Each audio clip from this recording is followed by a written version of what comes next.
Everything Apple Pro here, and in light of the iPhone 7 release, I wanted to share 20 things you didn't know about the iPhone 7 and 7 Plus. Apple didn't share everything with us, so I will. Now I don't guarantee you don't know everything here, but at least one or two of these will be a surprise. So the iPhone 7 ditches the physical home button. That leaves a question: how do you hard reset it or put it into DFU mode? Basically, the home button just gets replaced by the volume down button. So hold power and volume down just like you would. Wow, the screen actually works underwater. No, the iPhone 7 display does not respond underwater. Early reviewers are claiming it's just freaking out and not working.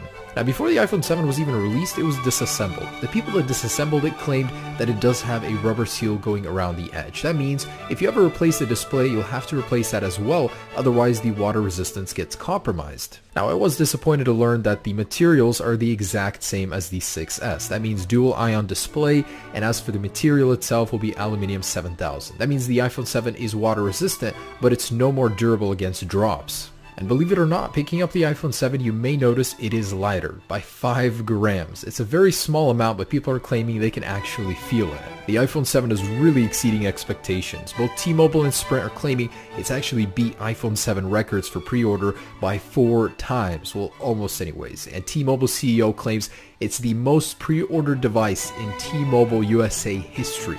Who was it again that said nobody would buy a phone without a headphone jack? After pre-orders, after the blood in the water cleared, it was apparent that the iPhone 7 Plus in jet black was the most popular phone.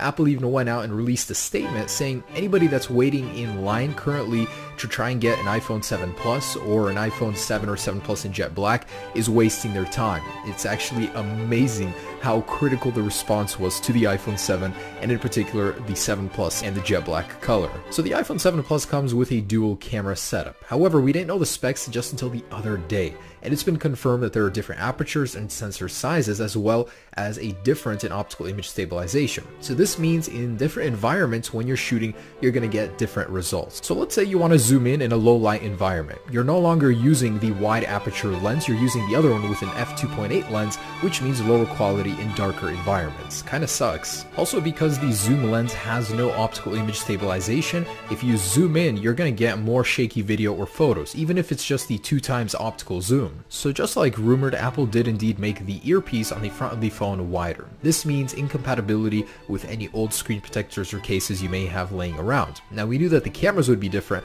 but now on the front of the phone, you're facing an entirely different issue. So your old screen protectors will not work. If you look at the bottom of the iPhone 7 or 7 Plus, it appears that it has stereo speakers, which it does, just not here. The one on the left is just for appearances. The stereo speaker actually comes from the earpiece. Now, this one's a little complicated. Depending on which carrier you buy your iPhone from, you're going to get a different LTE modem inside. If you buy from AT&T or T-Mobile, it will not have a CDMA radio. With Verizon or Sprint, it will. And it's been confirmed from many sources already, the iPhone 7 Plus will indeed have 3 gigabytes of RAM, so it's going to be a little bit faster versus the iPhone 7, and the actual battery sizes have been confirmed as well.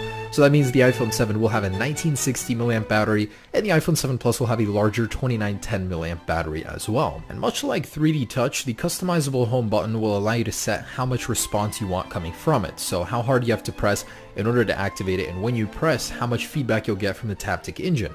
Talking about that Taptic engine, it's twice as big as the one on the 6S and almost 3 times as big as the vibration motor on the iPhone 6, which means you'll feel the vibrations in your pocket much more prominently. And what did Apple replace the headphone jack with? Just so you guys know, you're getting a bigger battery, more sound, that stereo speaker setup, and a much more prominent Taptic engine because of the removal of the headphone jack. And the iPhone 7 Plus battery is better in all ways except one. You can talk less on it, so 21 hours versus 24 on the iPhone 6S Plus.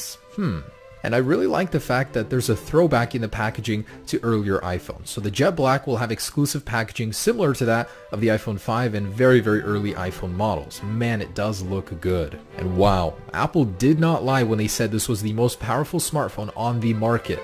Almost double the single-core score of any relatable major smartphone that's competing with it, including the Samsung Galaxy Note 7 and S7. It's even in MacBook Air territory. That is just incredible. And that's 21 things about the iPhone 7 and 7 Plus that you did not know. Hopefully now you cannot say that anymore and you learned a couple things about these devices. I'm going to have these in hand tomorrow, guys. I'm so excited. I'll be doing all of the tests on them.